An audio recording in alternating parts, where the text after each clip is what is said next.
여러분, 이제 정말로 우리가 새성전에 입당하기 이제 카운트다운이 시작된 것 같습니다. 앞서 말씀드린 대로 정말 한 3,000장이 넘는 분량의 이제 그 성전 건축에 대한 그런 서류들이 이제 내일이나 모레 이제 이번 주 초에 이제 제출이 되게 될 것이고요. 이제 남겨진 과제는 이제 시로부터 준공 승인 을 받는 것, 그 절차가 남겨졌습니다.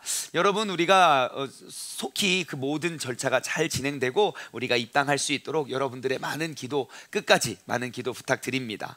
오늘부터는 우리가 본격적으로 이제 새롭게 입당하는 그 새성전 입당 준비를 하고자 합니다. 그래서 오늘은 우리가 입당하기 전에 우리가 준비해야 할 것들이 무엇인지 우리가 그에 대해서 한번 생각해 보길 원합니다. 여러분, 제가 아주 재미있는 사진을 한 장 보여드릴게요. 자, 혹시 이 사진이 어떠한 사진이냐면 아마 여러분들 너무 익숙한 사진일 거예요. 이 사진은요, 실제 사진이 아닙니다. 예, 저희가 1년 한 8개월 전에 이제 건축 승인을 받기 위해서 이제 우리가 제출한 사진이에요. 그래서 저기 빈 공터에 사진을 찍어서 합성한 거예요. 그래서 우리가 이렇게 설계를 했고 이렇게 진행할 겁니다 라고 우리가 만들어낸 그 이미지, 가상 이미지 사진이죠. 그리고 딱 1년 반이 지났습니다. 그래서 이 사진은요, 우리가 찍은 거예요. 이거는 만든 이미지, 이거는 우리가 지은 이미지. 예, 진짜 비슷하지 않습니까? 예, 이렇게 반응해 주셔서 감사합니다. 일부 때는 그러거나 저러거나 뭐 알아서 하세요, 뭐 이런 분위기인데. 예, 그래서 드론을 띄워서 사진을 찍었어요. 각도가 조금 다른데, 그래서 옆으로 보면 이렇게 세고요, 뒤에서 보면 이러한 모습이고요. 예, 그리고 또 뒤에 측면은 또 이러한 모습이고. 감사해요, 여러분. 이게 가짜라도 이렇게 반응해 주니까 너무 고맙네요. 뭔가 제 준비를 잘한 것 같아요. 자, 위에서 보면은 이런 모습이에요. 이게 저희가 이 방청객들이 이게 중요하군요. 여튼 여러분, 이제 이게 우리 교회의 모습인데요. 이게 중요한 건 무엇이냐면, 이제 우리가 기존에 이미 알고 있던, 우리가 이미 우리에게 익숙한 그러한 교회의 모습은 아니라는 사실이에요. 이 교회가 여러분, 우리는 이게 우리 세종중문교회 모습입니다 라고 알고 봐서 저 건물이 교회처럼 보이지만, 우리 교회 다니는 성도님이 아니라면 제3자에, 그러니까 다른 교회 다니는 사람들이나 교회를 다니지 않는 세상 사람들이 봤을 때 저 건물을 딱 보고 이게 교회라고 생각하기는 정말 쉽지가 않습니다. 제가 이 건물에 대해서 몇 가지 에피소드가 있는데, 한 번은 저 아는 이제 권사님이 삼생할권에 사세요. 그래서 권사님께서 이제 다른 교회를 섬기시는데, 저희 교회 여기다가 진다는 걸 알고, 그래서 어디냐고 위치를 정확히 물으셨고, 저는 가르쳐 드려서 그 권사님이 도대체 교회를 여기다 짓는다고 하는데 어딨나 하고 몇 차례를 가셨어요. 몇 차례를 방문하셨는데 교회가 없는 거죠. 그래서 저한테 찾아와서 말씀하시는 거예요. 그래서 내가 거기라고 하지 않았냐? 거기 맞다. 그래서 내가 거기를 몇 번이나 계속 돌아봤는데 거기 교회가 없다. 제가 한마디 했어요. 교회같이 안 생겼어요. 그럼 혹시 그 앞에 마당이 넓은 그 교회 맞냐고. 그게 교회입니다 라고 소개를 해드렸어요. 또 한 분은요, 제가 지난번에 한번 드렸던 말씀인데, 저희 교회 건축 관련해서 이제 제안을 하기 위해서 저희 교회에 문의해 오셨어요. 그래서 몇 날 몇 시에 만납시다 라고 저희 교회 주소를 드렸고, 거기 교회에서 만나기로 했어요. 근데 이제 약속 시간이 되었는데 그분이 안 오시는 거예요. 그래서 왜 안 오지 하고 전화를 드렸더니 숨을 헐떡이면서 분명히 보내주신 주소로 오긴 왔는데 교회가 없다. 분명히 이 주소가 맞는데 교회가 없어서 지금 찾고 있는데 어디냐라고 해서 이제 들어오게 되었어요. 어느 정도 저희가 이렇게 제작했던, 저희가 기획했던 그 기획 의도가 적중하는 그러한 좋은 피드백이었던 것 같습니다. 여러분, 우리 교회 모습이 저러한 모습으로 우리가 갖춘 이유가 있습니다. 이유는 바로 우리 세종중문교회는 세종시의 도피성 교회이기 때문입니다. 세종시의 도피성을 세우는 것이 이 모든 건축의 출발점이었습니다.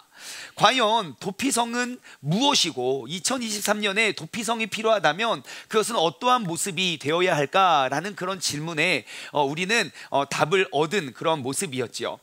제가 개척한 지 2년 반이 지났을 때, 그때가 19년 아마 가을쯤 되었을 거예요. 19년 가을쯤에 도피성 교회 비전을 선포했을 때 아마 도피성이라는 단어를 처음 들으신 분들이 적지 않을 거예요. 저도 성경 어딘가에 있다는 건 알았지만 그게 어디에 있고 그 도피성의 의미가 무엇인지 저도 전혀 관심이 없었거든요. 하지만 이러한 교회가 이러한 모습이 되어야 되지 않을까라는 질문에 대한 하나님이 우리 공동체에게 허락하신 그 비전이 바로 그럼 이 땅, 이 세종시 지역의 도피성 교회의 사명을 감당하자. 사람들이 많이 물었어요. 그럼 도피성 교회가 무엇입니까? 사실 제가 뭘 알고 비전을 선포한 게 아니었어요. 저도 몰랐어요. 도피성 교회가 뭔지 누군가가 이렇게 다 정해놓으면 내가 그걸 보고 배워서 닮아가고 따라가면 참 좋겠지만, 여러분들 잘 모르시죠? 이렇게 하면 되고요, 저렇게 하면 이렇게 돼요 라고 말을 할 수가 없는 거예요. 하지만 도피성 교회가 무엇인지 저는 그에 대해서 아무것도 알지 못했지만, 이 시대, 이 도시에는 반드시 필요한 교회의 모습이고 필요한 사역이라는 그 확신이 너무 강했기 때문에, 우리 과연 도피성 교회는 어떠한 모습이고 어떠한 형태여야 될까라는 그러한 질문을 우리가 많은 던지고, 그 고민의 결과가 우리가 새롭게 지은 이 건축물의 모습이었습니다. 도피성 교회라면 모든 사람들, 즉 모든 사람이라는 것은 하나님을 알고 하나님께 예배가 무엇인지 교회의 모든 용어들이 친숙한 사람들, 그리스도인들에게뿐만 아니라 하나님을 전혀 알지도 못하고 진짜 하나님이 필요한, 하나님이랑은 하나님의 히읗도 관련 없는 그러한 비그리스도인들까지도 편하게 드나들 수 있는 공간이 되어야 된다고 생각을 했습니다. 그래서 우리가 가장 크게 고민한 것은, 과연 이 건물은 누구를 위한 건물이 되어야 하는 것인가? 세종중문교회에 등록한 성도들만을 위한 건물이어야 되는가? 아니면 교회를 이미 너무너무 잘 알고 교회의 모든 형태와 모습에 친숙한 사람들을 위한 곳이 되어야 하는가? 아니면 비그리스도인들을 위한 공간이 되어야 하는가? 우리 세종중문교회는 후자의 손을 들었습니다. 비그리스도인들에게까지도 정말 편안하게 드나들 수 있는 교회를 한번 세워보자, 그러한 교회를 그러한 건물을 한번 지어보자 하는 것이 바로 이 2023년에 도피성 사명을 감당하는 그런 건물의 모습이 아닐까 생각하였습니다. 여러분 보시는 바와 같이 우리가 이러한 모습으로 교회 건물은 세워졌습니다. 저는 기대합니다. 정말 편히 드나들다가 비그리스도인들이 그냥 아이들 보러 그냥 쉬러 공부하러 그냥 편하게 드나들다가 그 건물 안에서 진짜 그리스도인들, 즉 우리를 만남을 통해서 그들이 하나님을 알아가게 되는 그러한 공간이 바로 저 교회가 되기를 소망합니다. 제가 기대하는 것은요, 이 건물을 통해서 하나님에 대한 오해, 하나님이 누군지도 알지도 못하는 세상 사람들은 기독교를 개독교라고 비난하고 조롱하는 이 세상 가운데, 하나님이 크리스찬이 무엇이고 무엇을 말하고 어떠한 일을 하는지 그리스도인들에 대한 선입견들이 완전히 깨지고 재조명될 수 있는 그러한 공간이 되기를 소망합니다. 정말 많은 사람들로부터 교회는 원래 이러한 곳이야 라고 지금 많은 사람들이 가지고 있는 선입견이 아니라, 새로운 길과 대안을 제시할 수 있는 곳, 교회는 원래 이러한 곳입니다 라고 교회에 대한 새로운 선입견과 좋은 이미지를 심어줄 수 있는 그러한 건물이 되기를 간절히 소망합니다. 그것이 이 건물의 디자인의 목적이었습니다. 여러분들이 보시는 그림과 같이 도피성 교회당은, 그 예배당은 준비되었습니다. 그러면 그 다음에 준비해야 될 게 무엇입니까? 예배당, 교회 건물은 세워졌으니 이제 우리가 준비해야 될 것은 진짜 교회를 세워야겠지요. 여러분, 교회는 건물이 아니라 공동체입니다. 교회는 건물이 아니라 사람입니다. 교회가 썩었다 말하는 건 건물이 부패했다는 걸 말하는 것이 아닙니다. 그 교회를 구성하는 사람들의 마음이 부패되었다는 것을 이야기하는 것이지요. 여러분, 교회당은 제일건설이 지었어요. 그러므로 이제 우리는 진짜 교회를 세워야 됩니다. 진짜 도피성 교회를 우리 모두가 한 사람 한 사람 우리 모두가 하나 되어서 함께 세워가기를 소망합니다. 가장 완벽한 도피성 교회를 우리 모두가 함께 세워감으로 정말 하나님께서 가장 기뻐하시는 그런 성전 건축과 그 이 땅의 역사를 우리 모두가 이뤄가기를 소망합니다. 성경에 보면요, 이제 구약 성경에 사무엘 상하, 열왕기 상하, 역대 상하가 기록되어 있습니다. 이 책들은 이제 구약의 왕정기 시대에 있었던 역사를 기록한 책들인데요. 이 대목을 읽다 보면, 그러니까 사무엘 상하, 열왕기 상하, 역대 상하, 사실 이것은 사무엘서, 열왕기서, 역대기서 원래 한 권의 책이었는데요. 분량이 많잖아요. 두루마리가 너무 크니까 나중에 이제 그것을 상하로 나누어지게 된 것인데, 지금 우리가 가지고 있는 성경의 순서대로라면 사무엘 상하를 읽으면 사울과 다윗 이야기, 그 다음에 열왕기 상하 읽으면 뭐 솔로몬부터 모든 이제 북이스라엘과 남유다 왕들의 이야기, 뭐 선지자들의 이야기가 쭉 기록이 되어 있어요. 그리고 역대 상하를 읽잖아요. 그러면 뭔가 이거 읽었던 것 같은데, 이 사람, 나 분명 어디서 본 것 같은데, 그런 느낌이 좀 있어요. 예, 정확히 누가 무엇인지를 잘 모르니까 그냥 쭉 가다 보면, 야, 이거 분명히 있었던 일인 것 같은데 라는 생각을 하게 됩니다. 그런데요, 여러분, 사무엘서와 그리고 열왕기서 그리고 역대기서는 완전히 다른 책입니다.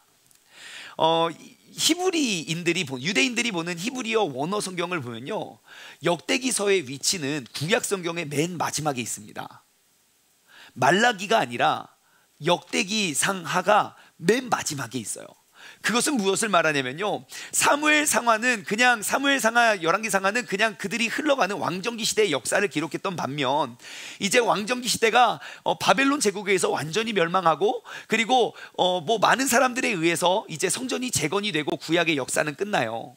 근데 그 마지막에 에스라 선지자를 통해서 그 이제 천지 창조부터 지금 여기까지 이르렀던 그런 모든 역사, 우리 다음 세대들에게 정말 우리가 지난날의 역사를 기억하여 다 두 번 다시 이러한 나라가 멸망하고 나라가 빼앗기는 그러한 역사를 우리가 반복하지 말자라고 다음 세대들에게 천지 창조부터 지금까지 일어났던 모든 역사를 함축하고 요약해서 전하는 그런 메시지가 역대기서예요. 그래서 역대기서는요, 이스라엘 백성들이 꼭 기억해야 할 아주 중요한 일들만 기록을 한 거예요. 그래서 사무엘 상하, 열왕기 상하와 역대기서를 비교해서 보시면 어떠한 특징이 있냐면, 사무엘 상하, 열왕기 상하는 이제 뭐 이스라엘의 왕들, 뭐 대표적으로 다윗을 예를 들을게요. 다윗의 잘한 것과 다윗의 잘못한 것들을 다 기록하고 있어요. 장점과 단점을. 다윗이 이제 뭐 음행하고 막 살인 미수하고 막 그런 것도 다 기록하고 있어요. 근데 역대기서는요, 그들이 꼭 기억해야 할, 그들이 꼭 남겨줘야 할 좋은 일들만 기록을 했다고 했잖아요. 그래서 다윗의 흠은 없습니다. 좋은 일들만 기억하고 있어요. 그리고 사무엘 상하, 열왕기 상하는 북이스라엘과 남유다, 그 솔로몬이 너무 정치를 잘못해서 나라가 쪼개지고 나라가 분단되고 그 하나님의 계획에 없었던 북이스라엘의 역사를 역대 상하는 조금도 기록하지 않아요. 굳이 우리가 기억하지 않아도 되기 때문이죠.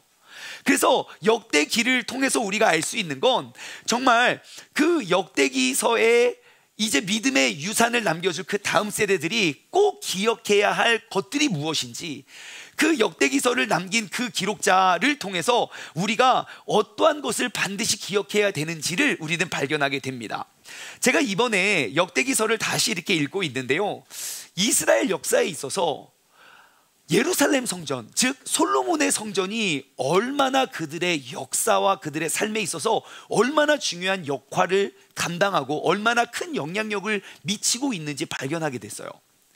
역대상은 1장부터 29장까지 있습니다. 주인공은 아담에서부터 다윗까지의 내용을 다루고 있어요. 역대하는 솔로몬부터 그리고 그 마지막 왕까지, 남유다가 멸망하는 그때까지 기록을 하고 있는데 36장으로 요약해놨어요.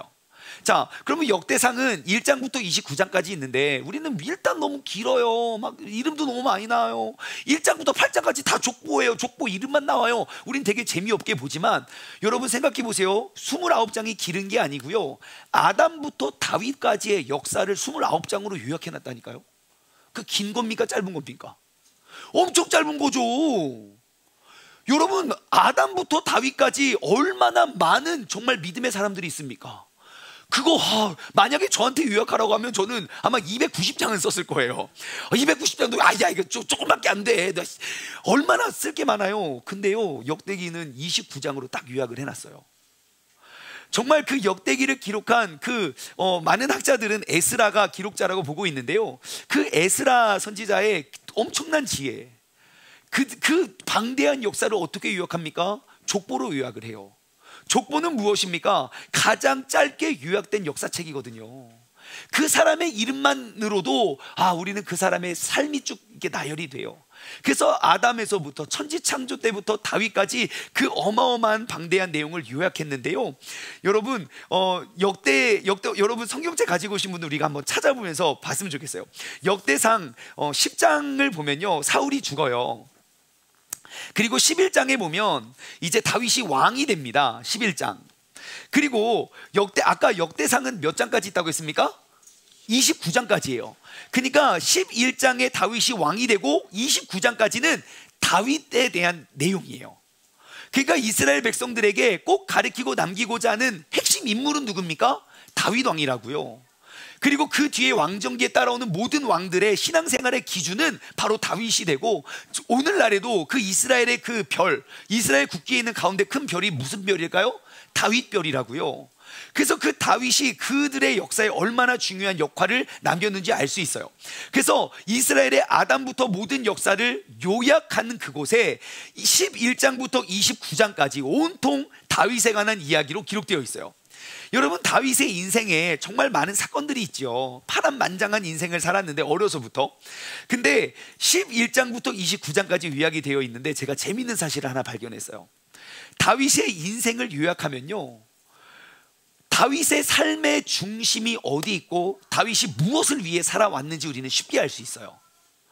자, 한번 찾아볼까요? 역대상 11장의 제목이 뭐죠? 다윗이 이스라엘과 유다의 왕이 되다. 성경책 가지고 계신 분들은 그 위에 있는 큰 제목만 한번 볼게요. 자, 그리고 13장으로 넘어올까요? 이제 다윗이 왕이 됐어요. 그리고 13장으로 넘어와 보세요. 어떤 일이 벌어집니까?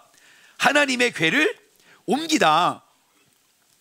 여러분 아시죠? 이스라엘이 전쟁을 하다가 하나님의 법궤를 빼앗겼어요. 남들은 그게 뭐 중요시 여기지 않는데 다윗에게는 그게 너무 중요한 거였어요. 그 법궤가 하루속히 우리의 성전 안으로 들어오기를, 너무너무 우리의 성 안으로 들어오기를 너무 간절히 바랬어요. 그래서 그 사람들을 데리고 가서 법궤를 옮기죠. 법궤를 옮기다가 누가 죽죠? 웃사가 죽어요. 그 충신이었던 장군이 그 법궤가 땅에 떨어지지 않게 덜컹해서 그거를 잡는 순간 죽음을 맞이해요. 너무너무 큰 슬픔에 잠겼죠. 그리고 15장에는 어떠한 내용입니까? 하나님의 궤를 옮길 준비. 그러니까 하나님의 법궤를요 다시 재도전해요. 그것을 옮기기를. 그래서 이번에는 철저히 준비해요. 레위인들을 준비시켜서 하나님의 법궤를 관리하고 지킬 사람들을 준비해서 가서 그걸 옮겨요. 그리고 16장은요 16장 7절 제목이 뭐죠? 감사 찬양이라고요. 그래서 우리가 얼마 전에 다윗이 춤추면서 옷 다 벗겨진 거, 이때라고요. 이때. 예, 바로 그 사건이 기록이 되어 있어요. 그리고 조금 이제 다윗에 대한 다른 일들이, 에피소드가 기록되어 있고요. 22장부터 29장까지 22장부터 29장까지는요 딱 한 가지 주제가 있습니다. 많은 분량인데 딱 한 가지 주제, 뭔지 아십니까? 바로 성전 건축이에요. 온통 성전 건축에 대한 이야기만 다 하고 있어요. 그래서 다윗의 인생에 성전 건축이 얼마나 중요한지, 무려 8장이나 되는 분량을 다른 이야기 하나도 안 남기고 성전 건축 이야기만 해요. 22장 제목이 뭐죠? 성전 건축 준비. 23장은요 레위 사람들이 해야 할 일. 24장은요 제사장 직분을 맡은 사람들은 누구다 이름이 다 나와 있어요. 그 다음에 25장은요 찬송을 맡은 사람들, 그러면서 막 누구다 이름이 다 나와 있고, 26장은요 성전 문지기들도 이름이 다 기록되어 있다니까요.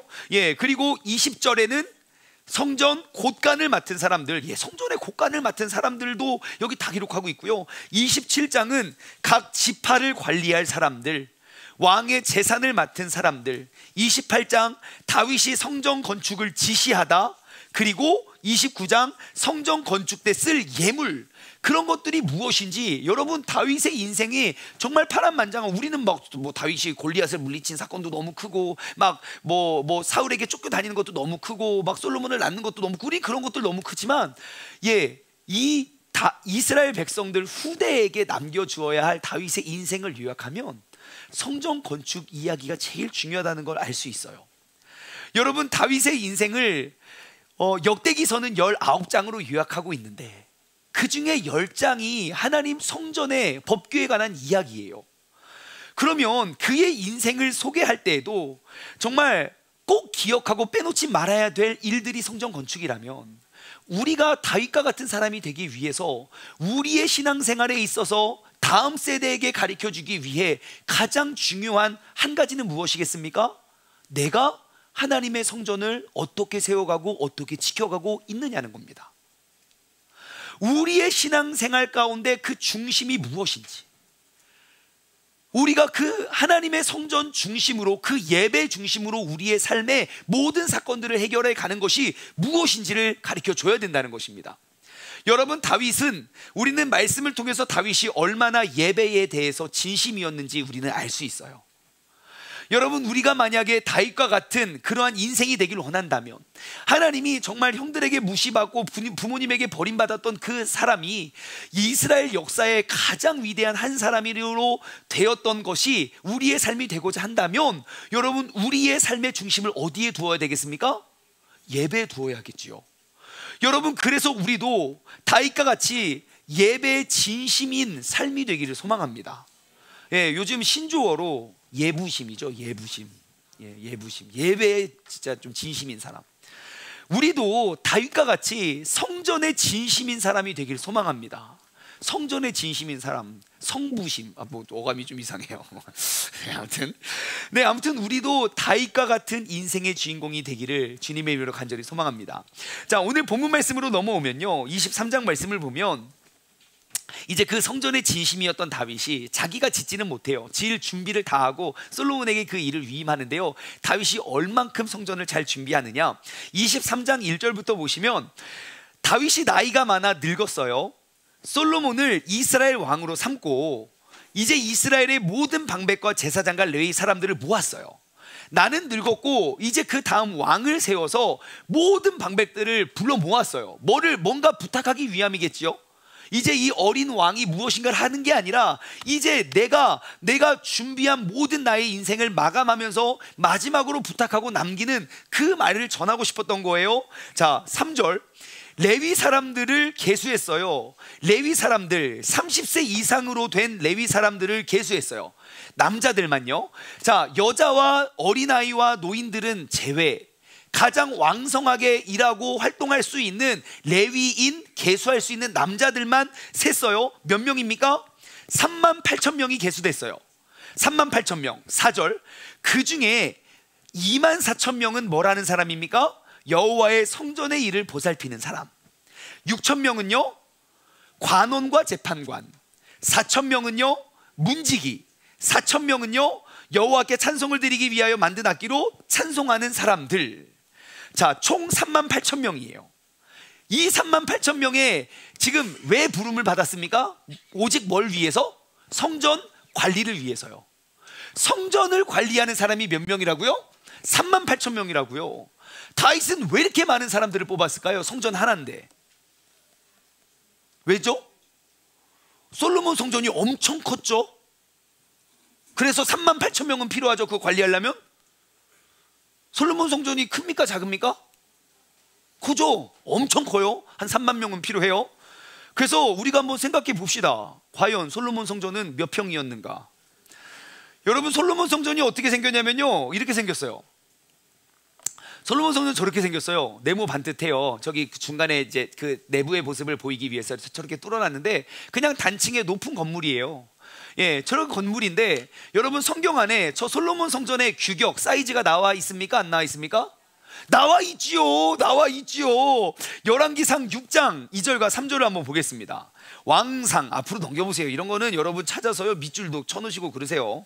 열왕기상 6장 2절과 3절인데요, 제가 가진 성경으로는 519쪽에 있습니다. 519쪽. 열왕기상 6장 2절과 3절, 여기에 그 성전, 솔로몬 성전의 사이즈가 나와 있어요. 자, 보세요. 2절. 솔로몬 왕이 여호와를 위하여 건축한 성전은 길이가 얼만큼이요? 60규빗, 넓이가 20규빗, 높이가 30규빗이에요. 그리고 3절, 솔로몬의 성소 앞 주랑의 길이는 성전의 너비와 같이 20규빗이고 그 넓이는 성전 앞에서 10규빗이다. 앞마당을 뜻해요. 자, 그러니까 솔로몬의 성전이 가로는 몇 규빗이요? 60, 넓이는 20, 높이가 30규빗이에요. 그러면 한 규빗이 얼마인가 우린 또 궁금하잖아요. 여러분 손을 다 꺼내보세요. 대부분 성인의 남자 팔꿈치에서 손끝의 길이를 뜻해요. 그럼 대충 50cm가 좀 안 되거든요. 그게 한 규빗이에요. 그러면 계산해 볼까요? 솔로몬 성전의 길이는 몇 미터입니까? 대략 30미터예요. 그러면 그 넓이는 몇 미터입니까? 약 10미터라고요. 높이는 14미터 대략. 자, 그럼 우리 또 계산해 봐야죠. 길이가 30미터고 넓이가 10미터는 몇 평인가? 몇 평입니까? 300평이에요. 300평. 한 바닥에 300평짜리 건물을 세웠다고요. 그 건물이. 자, 그래서 그럼 또 300평짜리가 얼만큼인지 우리 또 모르잖아요. 그래서 또 사진을 한번 보여주세요. 우리 교회에 이 부분 있어요. 이 부분 있죠. 여기 저 부분이 400평이에요. 그러니까 저거보다 작다고요. 근데 더 신기한 건 뭡니까? 관리하는 사람이 몇 명이라고요? 38,000명이라고요. 저 부분보다 작은 그곳을 여러분 몇 년 동안 짓습니까? 7년 동안 지어요. 우리는 저거 지하까지 다 파서 저거 짓는데 1년 6개월인데 그들은 저 그냥 단층짜리 건물을 7년을 들여서 지었다고요. 얼마나 공들여 정성스럽게 지었냐고요. 더 신기한 건 저 작은 건물을 38,000명이 매일매일 순서를 정해서 관리하고 있었다는 것이에요. 여러분 300평짜리 건물을 38,000명이라는 인원을 뽑은 이유가 무엇일까요? 술렁술렁 대충대충 관리하라고 하기 위함입니까? 아니면 정말 빈틈없이 조금도 무너짐과 망가짐 없이 관리하기 위함이겠습니까? 후자겠죠. 우리가 그러면 한번 그들의 역할을 다시 한번 돌아봅시다. 자, 4절부터 보시면 그 중에 24,000명은 뭐라는 사람입니까? 여호와의 성전의 일을 보살피는 자예요. 솔로몬 성전에서 여호와의 성전의 일을 보살피는 자는 어떠한 일을 했냐면요, 성전의 건축과 관리 일을 맡았고요, 제사와 예배 그리고 성전의 재정을 담당했던 사람들이에요. 그래서 이 24,000명은 뭘 했냐면요, 성전의 거룩함을 지키고 예배자들이 하나님께 온전히 예배를 드릴 수 있도록 도왔던 거예요.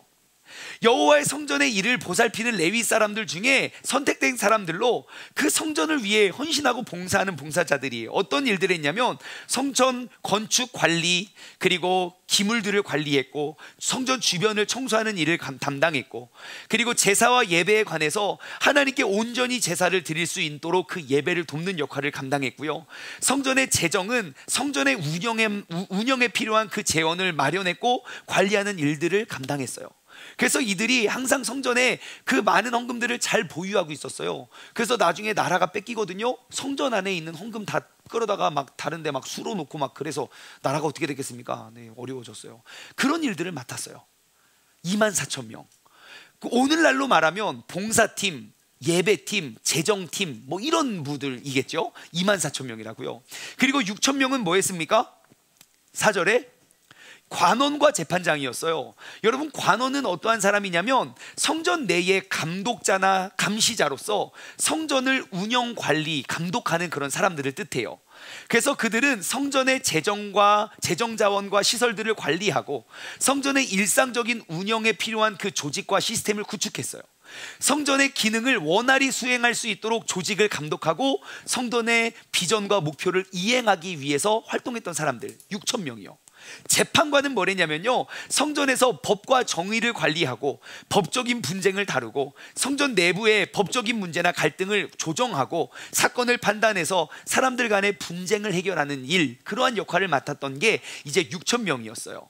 그래서 재판관들은 그 솔로몬 성전 내에서 질서와 관리를 유지하고 성전 활동과 그 사회적 기능을 지원하는 역할을 감당해서 오늘날 우리 교회로 말하면 사역팀, 양육팀, 교육팀, 그리고 다음 세대 이런 이제 양육자 관리자들이 됐어요.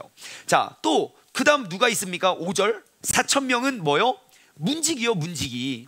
예, 문지기는 어떠한 사람입니까? 솔로몬의 성전의 문지기는요, 성전의 아주 중요한 역할을 담당했던 사람인데요, 성전의 출입을 통제해서 성전을 지키는 역할을 감당했습니다.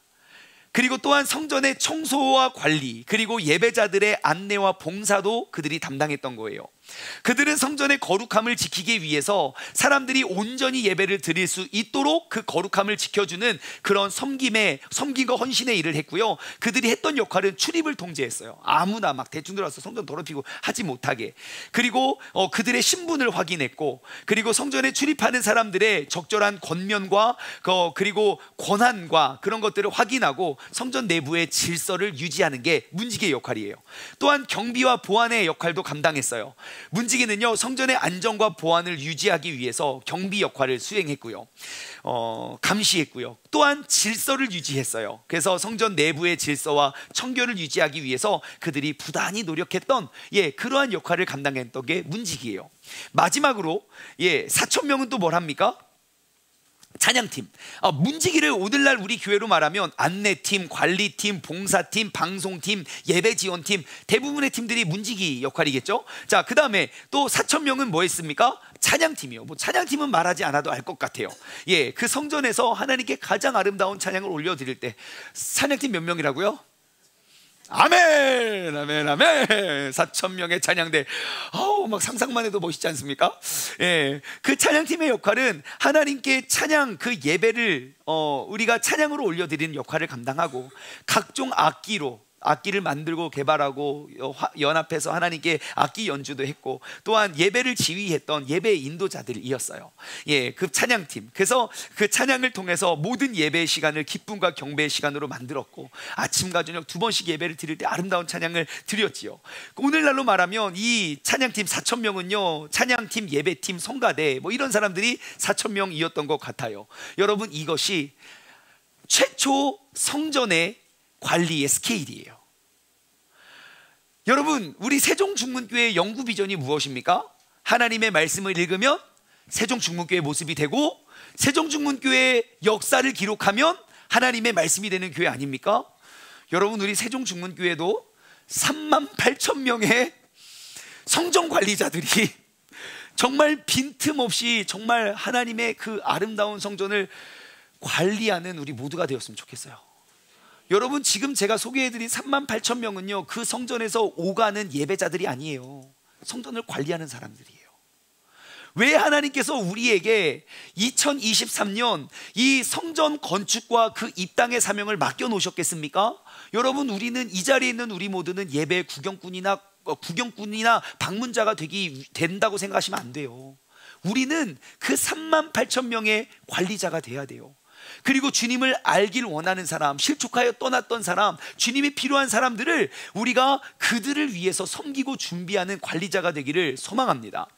여러분, 성전 건축을 할 때 우리는 이게 지하실 작은 교회만 있다가 저 큰 건물을 짓는다고 하니까 적지 않은 분들이 막 걱정을 많이 했어요. 제일 큰 걱정은 뭐냐면, 저거 청소 어떻게 해? 청소 어떻게 해?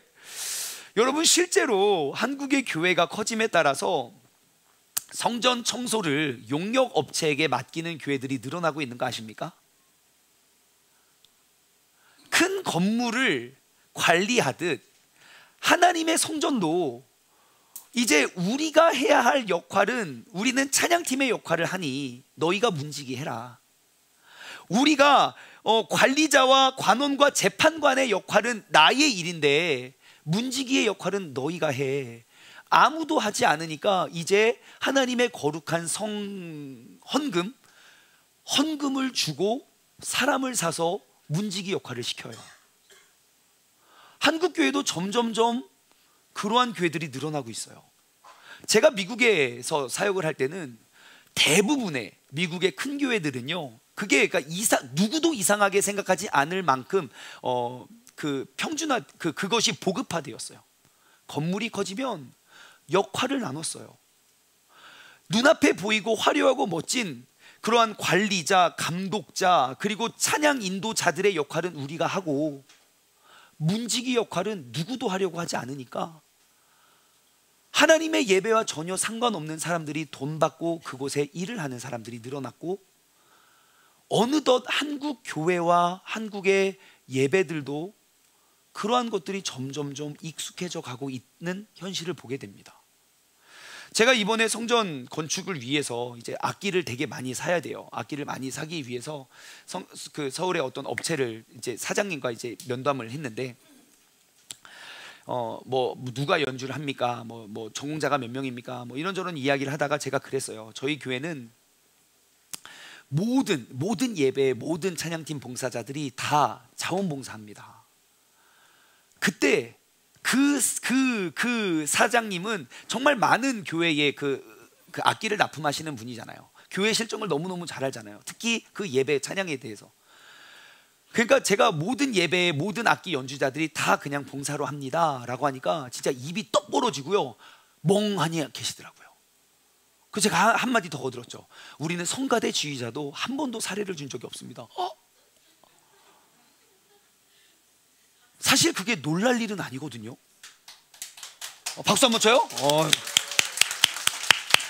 네, 박수를 쳐도 진짜 아깝지 않아요. 우리 교회의 개척부터 지금까지 모든 봉사자, 또 예배 인도자, 뭐 찬양 인도자 할 것 없이 성가대, 뭐 반주자, 모든 사람들이 교회가 작아서가 아니에요. 과연 우리가 돈으로 사람을 사는 게 그것이 성경적이냐는 거예요. 38,000명의 봉사자 중에 레위인들 아무도 일 안 했어요. 오고 가는 모든 성도들이 지원해줘서 그들을 먹였다고요. 하나님을 사랑하는 마음으로 그 성전을 그렇게 관리하고 세워갔는데, 어느덧 한국 교회도 돈으로 사람을 사기 시작했어요. 한 곳에서 열심히 봉사를 해요. 근데 갑자기 그 봉사자가 안 와요. 왜 그런가 봤더니 옆에 교회에서 5만 원 더 줘요. 옮겨요. 교역자도 마찬가지예요. 사례비가 10만 원 높으면 교회를 옮긴다고요. 여러분, 그것이 교회의 모습과 모델이 된다면 앞으로 교회가 어떻게 되겠습니까? 여러분, 이스라엘의 모든 역사에 가장 아름답고 최전성기 때가 언제인 줄 아십니까? 이스라엘 모든 역사의 최정점은 솔로몬이, 다윗이 계획했던 솔로몬 성전을 완공하고 그곳에서 예배를 드렸을 그때가 이스라엘 모든 역사의 최전성기입니다. 그리고 이스라엘 모든 역사의 최악, 그 가장 암흑기가 언제인 줄 아십니까? 하나님 예루살렘 성전이 파괴되었을 때예요. 바벨론 제국에 의해서 완전히 나라가 빼앗기고요, 사실 나라가 멸망한 건 왕이 포로로 잡혀가서가 아니에요. 나라가 멸망하기 십수년 전에 이미 여호야김 포로로 잡혀갔다고요. 왕은 이미 포로로 잡혀갔는데 그 역사는 그치지 않았어요. 하지만 시드기야가 통치했던 때에 기원전 586년 예루살렘 성전이 파괴됨으로 이스라엘의 역사는 끝이 나요. 그럼 생각해 보세요. 가장 전성기일 때 그 성전 300평밖에 되지 않는 그 성전을 관리했던 사람들이 몇 명입니까? 38,000명이라고요. 하지만 그 나라가 멸망했을 때 성전 관리자 몇 명 있었을까요? 여러분, 비고 소재되고 부셔지고 망가져도 고칠 사람 한 명이 없었어요. 우상들이 와서 그 하나님의 성전에서 우상들을 섬기는 제사를 드려도 누구도 제재할 문지기가 없었다고요. 오늘날 한국 교회들이 어느 방향을 향해 나아가고 있는지 우리는 생각해 봐야 돼요. 그냥 유행을 따라가는 것이 좋은 것이 아니라 하나님의 말씀을 쫓아 나아갈 수 있는 우리 교회가 되기를 소망합니다. 여러분, 우리가 세종중문교회 지금까지 역사에 가장 중요한 정점을 하나님은 우리에게 맡겨주셨어요. 그것이 정점이 될지 암흑기가 될지는 우리의 역할에 따라 달려 있어요. 우리가 하나님께서 우리 성전, 그 성전 건축에 그 새로운 사명을 맡겨주실 때, 여러분, 우리가 곳곳에 정말 주님의 성전과 그 성전을 통하여 이루실 하나님의 놀랍고 위대한 역사들을 기억하면서 여러분, 우리가 문지기가 되어서 헌신할 수 있는 우리 모두가 되길 소망합니다. 38,000명의 선택받은 사람들이 되어서 하나님께서 우리에게 맡겨신 귀한 사명, 우리가 한 가지 한 가지 이루며 나아갈 수 있는 우리 모두가 되길 소망합니다. 여러분, 이제 앞으로 우리 교회가 어떻게 될지는 저도 모르겠어요. 어떻게 될지는 모르겠지만 버틸 수 있는 데까지는 한번 버텨보려고 해요. 그 순수함, 말씀에 기록되어 있는 대로 그냥 헌금으로 사람을 사는 게 아니라 주님을 향한 나의 마음으로 내가 헌신하는 그러한 교회가 언제까지 지켜질지는 모르겠지만, 여러분, 우리가 그러한 교회를 한번 이루어가고 세워가기를 소망합니다. 이제 밖에 나가실 때요, 여러분, 문지기들 봉사신청서를 만들어 놨습니다. 사진 한번 보여주시겠습니까? 딱 나가자마자 오른쪽 벽면에 보면, 사진 좀 보여주세요. 사진. 네. 이런 이제 표를 붙여놨어요. 저게 뭐냐면 지하 1층부터 지상 3층 옥상까지 우리가 그 성전의 단면도를 그려놨고요. 거기에 이제 우리 청소 담당 구역을 다 나눠놨어요. 저기에 다 하면 67명이더라고요. 67명이 한 팀이면 한 주에 한 번씩 성전 청소하면 되고요. 67명이 두 팀이면 교대로 하면 되겠죠.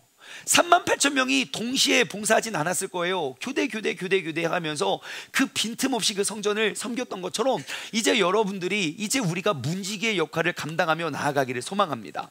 내가 이름을 기록한 그곳을요, 우리가 그냥 오매가매 그 담당 구역만 관리하면 돼요. 그래서 이제 써놓으려고요. 정부 이렇게 써놔가지고 누가 관리를 하든지 이렇게 돌아가면서 잘 관리하게. 여러분, 하나님께서 내게 맡겨신 그런 담당 구역에 빈자리가 있다면 여러분의 이름을 기입하세요. 그리고 편하신 시간에 여러분들이 오셔서 관리하시면 돼요. 만약에 여기 하고 싶은데 이름이 꽉 찼잖아요. 그러면 그 칸 옆에다가 그냥 이름을 써놓으세요. 그러면 우리가 A팀, B팀 나눠서 관리를 하면 되니까요. 지난번 우리 몇 주 전부터 그 봉사자 신청을 받았는데요. 너무너무 감사합니다. 그때 몇십 분의 봉사자를 써주셨는데 조금 번거로우시지만 한 번만 더 기입해 주시기를 부탁드릴게요. 내가 기록할 수 있는 것. 그래서 이제 앞으로는요, 우리가 1년에 한 번씩 우리가 이 표를 또 나눠드리려고 해요. 우리가 그냥 한 번 이름 써놓으면 주님 오실 때까지 우리가 그거 감당하는 게 아니라 1년에 한 번씩 내 마음을 우리가 다시 점검하고, 하나님께서 또 내게 또 부어주시는 은혜만큼, 내가 봉사 구역이 점점 커지면 작아지면 그거는 여러분들이 생각해 보시면 좋겠습니다. 아무튼 중요한 건 무엇입니까? 우리 모두가 문지기의 역할을 감당해서 정말 세종시에서 가장 아름답고 깨끗한 하나님의 성전을 우리가 이루어가길 소망합니다. 세종시로부터 우리가 도피성의 사명을 잘 감당하여 한 교회로 인해 한 도시가 회복되고, 한 도시의 회복으로 인해 한 나라가 회복되고, 한 나라의 회복을 위해 전 세계에 다시금 그 부흥의 역사가 일어나는 그 꿈을 바라보며 우리가 가장 아름다운 그 역사를 남겨낼 수 있는 우리 모두가 되기를 주님의 이름으로 간절히 소망합니다. 사실 이런 설교 할 수 있는 교회 별로 없습니다. 대한민국에. 특히 큰 교회일수록 이렇게 설교하면요 안 됩니다. 그래서 감사하잖아요. 우리는 이렇게 설교해도 되고, 그리고 그러한 설교를 들을 수 있는 마음들이 되어 있으니 이것이 얼마나 아름다운 일입니까? 여러분, 세상 속에서 흔치 않는 교회일진 모르지만 성경 말씀에 기록되어 있는 모습을 회복할 수 있는 그런 우리 교회를 우리 모두가 함께 세워가기를 주님의 이름으로 간절히 소망합니다. 적용 질문을 드립니다. 첫 번째, 여러분 문지기의 역할을 감당하기를 소망합니다. 이제 앞으로 계속 이제 각종 이제 봉사자들을 우리가 신청받을 것인데, 여러분 그 문지기의 역할을 우리가 놓지 않았으면 좋겠어요. 하나님의 성전을 내가 나의 손으로 가장 아름답고 깨끗하게 관리했으면 좋겠어요. 저희 교회 이렇게 지금 우리 성전을 방문하시는 분들 가운데 와서 꼭 하시는, 그러니까 많이 남기는 코멘트 중에 하나가 뭐냐면, 목사님 그 교회는 화장실에서 음악이 나오던데요? 라는 거예요. 우리 교회에 오시면요 진짜 일주일 동안 가만히 앉아 계셔 보세요. 얼마나 많은 사람들이 오가며 기도하고 청소하고 정리하고 봉사하고 섬기는지 정말 많은 사람들이 방문해요. 얼마나 성전 곳곳을 아름답게 관리하셨는지 몰라요. 이제는 그 문지기의 역할을 우리 모두가 짊어지길 소원합니다.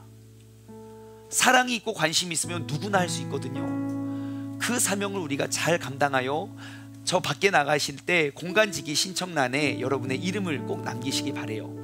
두 번째, 이번 셀 모임을 통해서 여러분 봉사의 경험을 한번 나눠봤으면 좋겠어요. 나에게 가장 기억에 남는 봉사는 무엇이고 가장 좋았던, 그리고 가장 힘들었던, 그리고 내가 그렇게 주님께 헌신하고 충성되이 섬겼을 때 하나님은 어떠한 열매를 맺게 해주셨는가? 하나님이 나에게 힘과 능력과 지혜와 명철을 주셔서 우리가 그 재능을 가지고 하나님을 섬길 때에 하나님께서는 어떻게 이 봉사를 통하여 어떠한 일을 이루어 가셨는지의 간증을 한번 나눠봤으면 좋겠어요.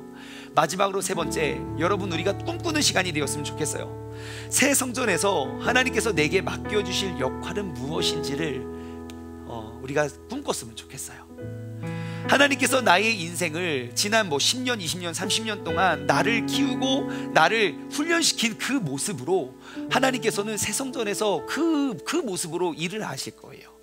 그래서 하나님께서 내게 맡겨주신 그 역할은 무엇이고 사명은 무엇인지를 여러분 우리가 꼭 기억하고, 주님, 내가 그 38,000명 성전을 관리하는 그러한 관리인이 되길 소원합니다. 이제 앞으로 30만 명, 300만 명이 우리 교회에 영향력을 미치게 될 때에 정말 우리가 정말 가장 아름다운 하나님의 성전의 모습을 관리하고 가르쳐 줄 수 있는 우리 인생의 중심이 하나님의 성전이 되기를 소망합니다. 우리의 새 성전에 맡겨줄 역할을 우리가 생각해 볼 수 있는 한 주가 되길 원합니다. 오늘 말씀을 맺으며 우리가 이 찬양 불렀으면 좋겠는데요, 이 찬양은 사연이 있는 찬양이에요. 제가 성전 이제 착공 이제 중공 예배를 드릴 때 진짜 허 벌판 아무것도 없었을 때부터 새벽 예배 마치고 매일 우리 감리하신 그 설계사님과 감리사님과 맨날 그 땅을 돌면서 우리가 기도를 했어요. 거의 1년에 며칠 빼고는 거의 매일 갔던 것 같아요. 근데 가서 기도를 할 때마다 제 마음에 떠오르는 찬양이 딱 이 찬양이었어요. 제가 알고 있는 찬양이 되게 많은데 꼭 이 찬양이 계속 마음에 맴돌아서 이제 이 찬양을 부르려고 해요. 찬양의 가사말은 이렇습니다. 민족들의 가슴마다 피 묻은 그리스도를 심어서 이 땅에 푸르고 푸르른 그리스도의 계절이 오게 하소서. 이 땅에 하나님의 나라가 이루어지게 하옵소서. 모든 사람들의 마음과 교회와 가정에도 하나님의 나라가 임하게 하여 주옵소서. 주님의 청년들이 예수의 꿈을 꾸고 인류 구원의 환상을 보게 하소서. 한 손에는 복음을 들고 한 손에는 사랑을 들고 온 땅 구석구석 누리는 그러한 나라가 되게 하소서. 여러분, 이제 이 찬양의 주인공이 바로 이 시간 함께 예배드리는 우리 모두가 되기를 주님의 이름으로 간절히 소망합니다.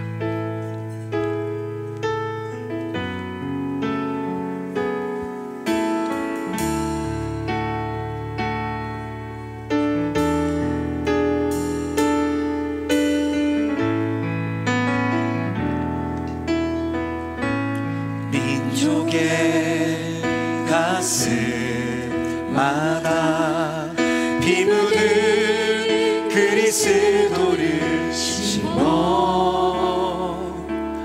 이 땅에 푸르고 푸른 그리스도의 계절이 오게 하소서.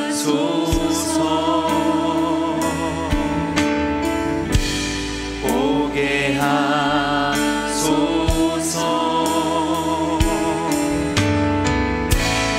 이 땅에 하나님의 나라가 이루어지게 하옵소서.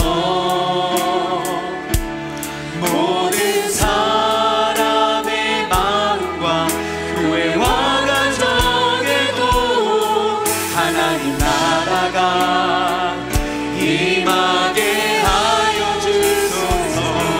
주의 청년들이 예수의 꿈을 꾸고 인류 구원의 환상을 보게 하소서. 한 손에 복음 들고 한 손에 복음 한 들고 손에 사랑을 들고 한 손에 사랑을 들고 온 땅 구석구석 누리는 나라 되게 하소서. 다시 한번 고백할까요?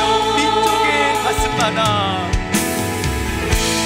민족의 가슴 피 묻은 그리스도가 심겨져 피 묻은 그리스도를 심어 이 땅에 푸르고 푸른 이 땅에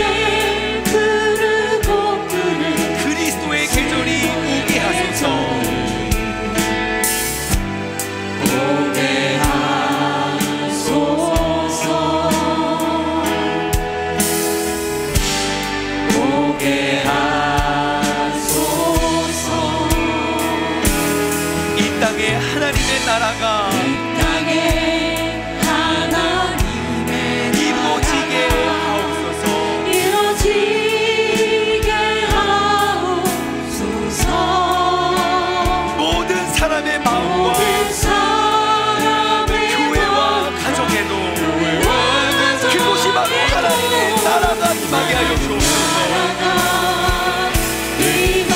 주여 이제 믿음으로 선포합니다.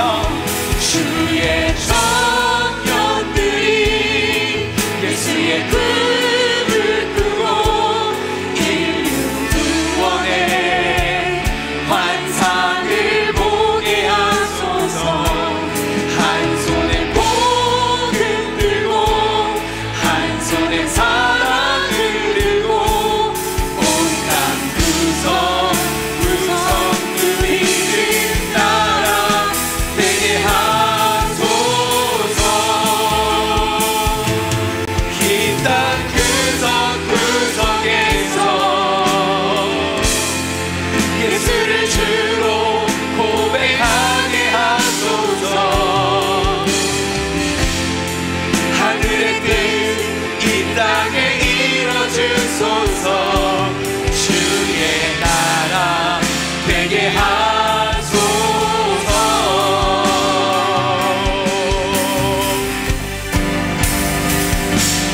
주의 청년들이 예수의 꿈을 꾸고 인류 구원의 환상을 보게 하소서. 한 손에 복음 들고 한 손에 사랑을 들고 사랑을 들고 온 땅 구석구석 우리 다 같이 두 손에 복음 들고 주님의 이름으로 부르짖어 기도하겠습니다. 주여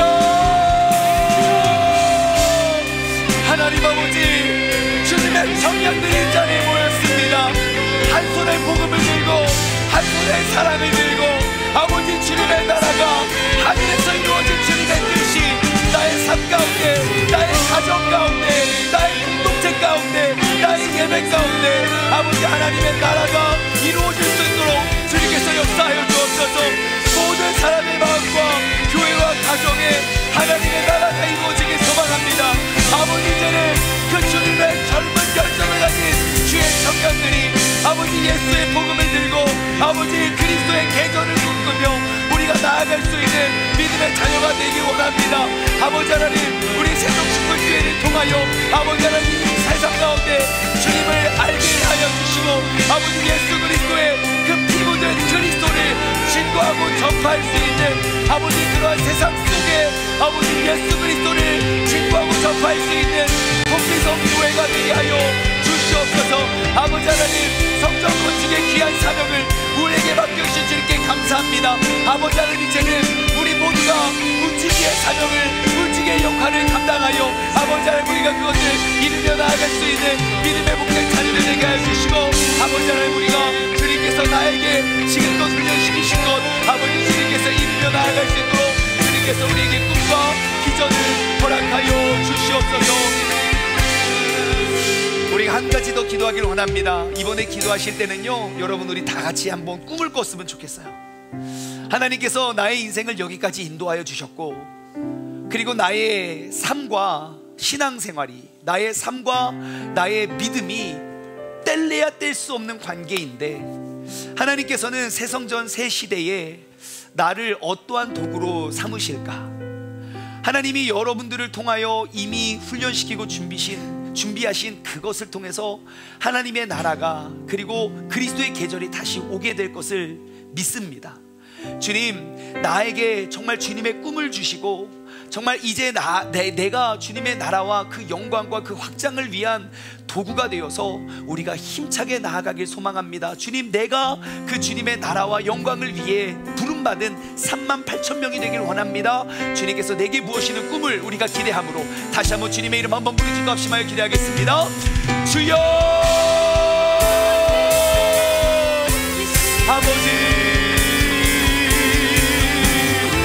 아버지 하나님, 우리 새동식물교회 모든 성도님들은 아버지 하나님 정말 하나님의 성전을 지키고 관리하고 운영하고 아버지 인도하는 그런 모든 곳에 우리가 귀히 쓰임받을 수 있는 아버지 그런 분사자가 되기를 원합니다.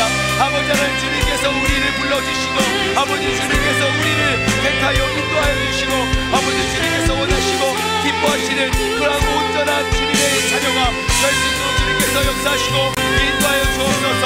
아버지 하나님, 우리에게 꿈을 주시고 아버지 우리에게 맡겨주시고 아버지 우리를 통하여 일으키시고자 하시는 주님의 놀랍고 위대한 역사와 사명을 우리 모두가 함께한 마음을 모아 우리가 이뤄가길 소망합니다. 아버지 주님께서 아버지 우리들과 함께하여 주시고 아버지 믿음 안에 우리가 바로 서고 온전히 주님의 뜻을 구하며 우리가 나아갈 수 있는 복된 주님의 자녀가 되게 하여 주옵소서. 아버지 하나님, 그리스도의 계절이 다시금 이 땅 가운데 임하게 하여 주옵소서.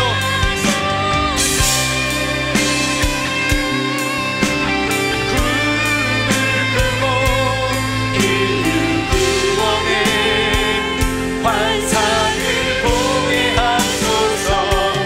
한 손에 복을 들고 한 손에 사랑을 들고 온 땅 구성 누리는 나라 되게 하소서.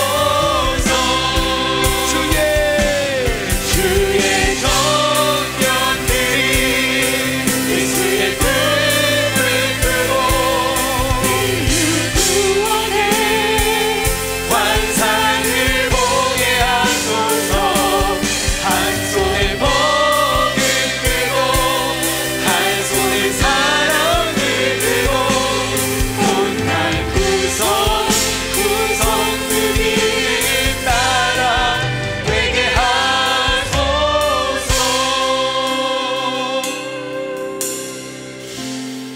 하나님 아버지 감사합니다. 우리가 하나님의 나라를 세워가기를 소망합니다. 하늘에서 이루어진 그 하나님의 뜻이 이 땅 가운데 이루어지기 위해서 하나님은 교회라는 공동체를 세우셨고 그 교회를 위해 나를 부르심을 우리가 고백합니다. 우리가 이곳에서 하는 모든 신앙생활의 행위를 통하여 우리는 하늘에 이루어진 그 주님의 뜻을 이 땅 가운데 이루어내는 그러한 도구가 되는 것입니다. 하나님, 이제 세종중문교회가 이제 새로운 성전, 새로운 시대를 맞이하여 우리가 새롭게 도약할 때에 하나님, 우리는 성전을 방문하는 방문자나 성전을 구경하는 구경꾼이 아니라 우리가 그 성전을 관리하는 그러한 38,000명이 되길 원합니다. 이곳 안에서 주님께서 내게 베풀어 주신 그 은혜와 주님께서 나를 부르신 그 부르심에 우리가 엎드림으로 순종하며 나아가 아버지 하나님, 우리가 성전 곳곳에 정말 세종시에 이러한 건물이 없다, 세종시에 이러한 장소는 없다 라는 그런 아름다운 그리스도의 아름다운 소문이 보여지고 남겨질 수 있는 그러한 역할을 바로 이 자리에 함께 예배드리는 우리를 통하여 이루어지게 하여 주옵소서. 주님, 이 땅 가운데 황폐하여지고 무너졌던 그런 교회들, 교회가 중심을 잃어버리고 교회에서 하나님의 거룩한 영광을 잃어버렸을 때에 이스라엘 그 나라가 온전히 멸망했던 것을 우린 역사를 통해 봅니다. 이제는 다시 우리가 주님 앞에 쓰임받는 귀한 자가 되어서 이 땅에 무너지고 황폐해졌던 그런 교회들이 하나님의 말씀과 같아지고 정말 120년 짧은 기독교 역사에 한국 나라와 한국 교회가 이렇게 성장했었던 것은 이제는 우리가 그 믿음의 선배님들의 신앙을 그대로 고스란히 배워서 우리도 주님이 좋아서 나의 모든 걸 헌신할 수 있는 그런 아름다운 예배자가 되게 하여 주시옵소서. 이제는 우리 주 예수 그리스도의 은혜와 아버지 하나님의 무한하신 사랑하심과 성령님의 교통하심이 이제는 하나님의 성전을 세우고 이루어가길 소망하는 선발된 38,000명이 되기를 소망하는 우리 사랑하는 세종중문 가족들 머리머리 위에, 이 시간 영상을 통해 예배드리는 모든 성도님들 머리머리 위에 이제로부터 영원토록 함께 하시길 간절히 축원하옵나이다. 아멘.